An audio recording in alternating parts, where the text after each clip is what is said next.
ଚେସ୍ର ଓଡ଼ିଆ ନାମ କ'ଣ ଆପଣ ଜାଣିଛନ୍ତି କି? ଚେସ୍କୁ ଓଡ଼ିଆରେ କ'ଣ କୁହନ୍ତି?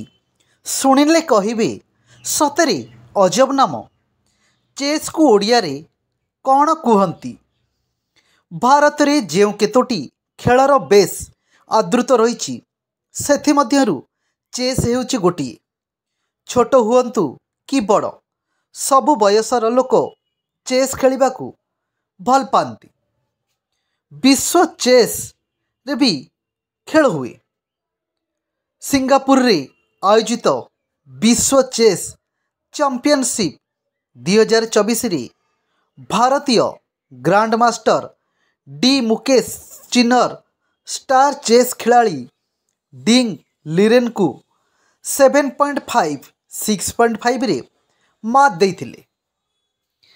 ଚେସ୍ ଏକ ଦୁଇଜଣିଆ ଖେଳ ଯାହା ଘର ଭିତରେ ଖେଳାଯାଉଥିବା ଖେଳ ବା ଇନଡୋର୍ ଗେମ୍ ମଧ୍ୟରୁ ଗୋଟିଏ। ଚେସ୍ରେ ଆଦୃତ ପ୍ରାୟ ଘରେ ଘରେ ରହିଛି। କେବଳ ଭାରତ ନୁହେଁ, ଚେସ୍ ହେଉଛି ବିଶ୍ୱର ଅନେକ ଲୋକପ୍ରିୟ ଖେଳ। ଏହା ଏକ ଚାରିକଣିଆ ଚେସ୍ ବୋର୍ଡ଼ରେ ଖେଳାଯାଇଥାଏ। ଏଥିରେ ପ୍ରତ୍ୟେକ ଖେଳାଳି ପାଖରେ 16ଟି ଦାନା ଥାଏ ଓ ସେମାନଙ୍କୁ ନେଇ ଚାଲ୍ ଚଳାଇବାକୁ ପଡ଼େ। ଏହା ଦୁଇ ଜଣଙ୍କ ମଧ୍ୟରେ ଖେଳାଯାଏ। ଏହି ଖେଳଟି ସପ୍ତମ ଶତାବ୍ଦୀରେ ନାମରେ ଭାରତରେ ଆରମ୍ଭ ହୋଇଥିଲା, ଯାହା ପରେ ଆରବମାନଙ୍କ ଦ୍ୱାରା ୟୁରୋପରେ ବିସ୍ତାର ହୋଇଥିଲା। ଚେସ୍ର ଆଧୁନିକ ରୂପ 15 ଶତାବ୍ଦୀର ଶେଷ ଭାଗରେ ୟୁରୋପରେ ନଜର ଆସିଥିଲା।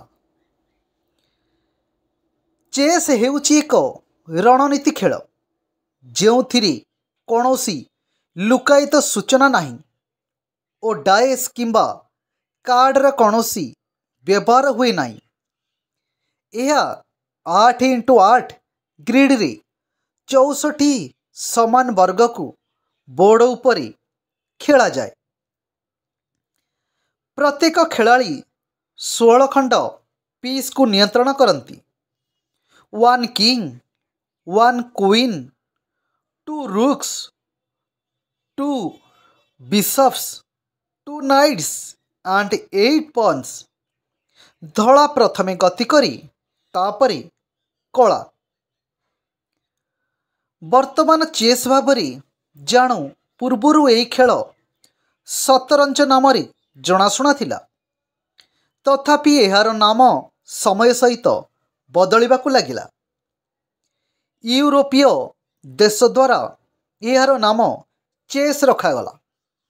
ବର୍ତ୍ତମାନ ଏହା ଉଭୟ ଚେସ୍ ଏବଂ ଶତରଞ୍ଜ ନାମରେ ଜଣାଶୁଣା। କୁହାଯାଏ ଚେସ୍ ମହାଭାରତ କାଳରୁ ଖେଳାଯାଏ। ତେବେ ଏହା ମଧ୍ୟ ବିଶ୍ୱାସ କରାଯାଏ ଯେ ଏହି ସବୁଠାରୁ ଲୋକପ୍ରିୟ ଘଟଣା ଗୁପ୍ତ ସାମ୍ରାଜ୍ୟ କାଳରେ ଘଟିଥିଲା। ଏହା ବ୍ୟତୀତ ମଧ୍ୟ ଭାରତରେ ଏହିପରି ଅନେକ ଖେଳ ସୃଷ୍ଟି ହୋଇଛି। ଚେସ୍ ପ୍ଲାଷ୍ଟିକ୍ ଓ କାଠରେ ତିଆରି ବସ୍ତୁ। ସାଧାରଣତଃ ବୋର୍ଡ଼କୁ କଳା ଧଳା ରଙ୍ଗରେ ସଜ୍ଜିତ କରାଯାଇଥାଏ, କିନ୍ତୁ କିଛି ବୋର୍ଡ଼କୁ ରଙ୍ଗୀନ କରିବା ପାଇଁ ଅନ୍ୟ ରଙ୍ଗ ବ୍ୟବହାର କରାଯାଏ। କିନ୍ତୁ ଆପଣ ଜାଣିଛନ୍ତି କି ଚେସ୍କୁ ଓଡ଼ିଆରେ କ'ଣ କୁହାଯାଏ? ଚେସ୍ ହେଉଛି ଏକ ଇଂରାଜୀ ଶବ୍ଦ, କିନ୍ତୁ ଆମେ ଆମର ପିତାମହଙ୍କ ସମୟରୁ ଚେସ୍ ଶବ୍ଦ ବ୍ୟବହାର କରି ଆସୁଛୁ। ବାସ୍ତବରେ ଏହାକୁ ଇଂରାଜୀରେ ଚେସ୍ କୁହାଯାଏ। ନିର୍ବାଚନ କମିଶନରେ ଚେସ୍ ବୋର୍ଡ଼କୁ ମଧ୍ୟ ସ୍ୱୀକୃତି ଦେଇଛନ୍ତି। ସ୍ୱାଧୀନ ପ୍ରାର୍ଥୀମାନେ ଏହାକୁ ନିର୍ବାଚନୀ ପ୍ରତୀକ ଭାବେ ବ୍ୟବହାର ମଧ୍ୟ କରନ୍ତି। ଓଡ଼ିଆରେ ମଧ୍ୟ କଥା କହିବା ସମୟରେ ଇଂରାଜୀ ଶବ୍ଦ ବ୍ୟବହାର କରାଯାଏ।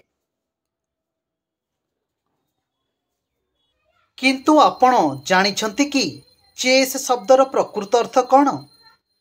ଓଡ଼ିଆ ଅଭିଧାନରେ ଚେସ୍ର ଅର୍ଥ ଉଲ୍ଲେଖ ରହିଛି। ଚେସ୍କୁ ଓଡ଼ିଆରେ ଖେଳିବା ଚତୁରଙ୍ଗ ଖେଳ କୁହାଯାଏ। ଯାହାକୁ ହୁଏତ ବହୁତ କମ୍ ଲୋକ କଥା କହିବା ସମୟରେ ବ୍ୟବହାର କରନ୍ତି। ଚତୁରଙ୍ଗ ଖେଳ ଶୁଣିବାକୁ ଅଡ଼ୁଆ ଲାଗେ। କେହି କେହି ଏହାର ଅର୍ଥ ଜାଣିନଥିବା ବେଳେ କେହି ଏହାକୁ କହିବାକୁ ପସନ୍ଦ କରନ୍ତି ନାହିଁ। ଓଡ଼ିଶା କିମ୍ବା ଅନ୍ୟ ରାଜ୍ୟରେ ମଧ୍ୟ ଚେସ୍କୁ ଚେସ୍ ବୋଲି କହିଲେ ଲୋକମାନେ ସହଜରେ ବୁଝିପାରନ୍ତି। ଏବେ ଜାଣିଲେ ତ ଚେସ୍ର ଓଡ଼ିଆ ନାମ କ'ଣ? ଚେସ୍ର ଓଡ଼ିଆ ନାମ ହେଉଛି ଚତୁରଙ୍ଗ ଖେଳ। ଚେସ୍ ଖେଳ ଖାଲି ଭାରତରେ ନୁହେଁ, ବିଶ୍ୱରେ ମଧ୍ୟ ପ୍ରସିଦ୍ଧ। ଚେସ୍ ଖେଳିବାରେ ଭାରତ ବି ଆଗୁଆ। ଭାରତୀୟ ଖେଳାଳିମାନେ ବିଶ୍ୱରେ ଚେସ୍ ଖେଳି ନାଁ କମାଇଛନ୍ତି। ଚେସ୍ ଖେଳକୁ ଓଡ଼ିଆରେ କ'ଣ କୁହାଯାଏ? ଆମ ଓଡ଼ିଶାରେ ଲୋକମାନେ ଏବେ ଜାଣିଲେ ତ ଚେସ୍କୁ ଚତୁରଙ୍ଗ ଖେଳ କୁହାଯାଏ। ଏ ଚତୁରଙ୍ଗ ଖେଳ ଶୁଣିବାକୁ ଅଡ଼ୁଆ ଲାଗେ। କେହି କେହି ଏହାର ଅର୍ଥ ଜାଣିନଥିବା ବେଳେ କେହି ଏହାକୁ କହିବାକୁ ପସନ୍ଦ କରନ୍ତି ନାହିଁ। ଓଡ଼ିଶା କିମ୍ବା ଅନ୍ୟ ରାଜ୍ୟରେ ମଧ୍ୟ ଚେସ୍କୁ ଚେସ୍ ବୋଲି କହିଲେ ଲୋକମାନେ ସହଜରେ ବୁଝିପାରନ୍ତି। ଚେସ୍ ପ୍ଲାଷ୍ଟିକ୍ ଓ କାଠରେ ତିଆରି ବସ୍ତୁ। ସାଧାରଣତଃ ବୋର୍ଡ଼କୁ କଳା ଧଳା ରଙ୍ଗରେ ସଜ୍ଜିତ କରାଯାଇଥାଏ, କିନ୍ତୁ କିଛି ବୋର୍ଡ଼କୁ ରଙ୍ଗୀନ କରିବା ପାଇଁ ଅନ୍ୟ ରଙ୍ଗ ବ୍ୟବହାର କରାଯାଏ। କିନ୍ତୁ ଆପଣ ଜାଣିଛନ୍ତି କି ଚେସ୍କୁ ଓଡ଼ିଆରେ ଚତୁରଙ୍ଗ ଖେଳ ବୋଲି କୁହାଯାଏ?